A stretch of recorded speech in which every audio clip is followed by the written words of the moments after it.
तर मित्रांनो हे आहे कापसाचं शेत. तर याच्यातला कापूस वेचून झालेला आहे मित्रांनो. तर आता हे झाडं याच्यातले आपल्याला उपटून घेऊन दुसरं पीक पेरायचं.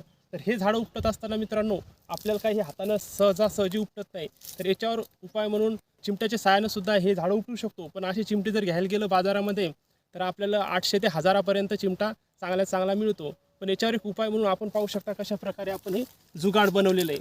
तर हे जुगाड बनवत असताना आपण इथं 8 इंचाच्या अशा 2 पट्ट्या घेतलेल्या आहे मित्रांनो. आणि मधात असं पाहू शकतो आपण कशा प्रकारे वेल्डिंग केलेली आहे आणि इथं मधात फट ठेवलेली आहे, हा गॅप ठेवलेला आहे.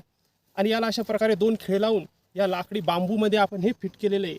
तर हे करत असताना मित्रांनो ह्या मजबूत पट्ट्या असायला हव्या, जेणेकरून आपण जर झाड उपटायला गेलो तर त्या वागता कामा नये.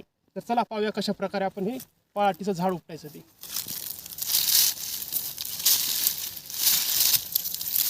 तर पाहू शकता मित्रांनो आपण ते झाड उपटताना कुठल्याही प्रकारचे जास्त त्रास होत नाही आणि सहजासहजी झाड उपटलं जाते.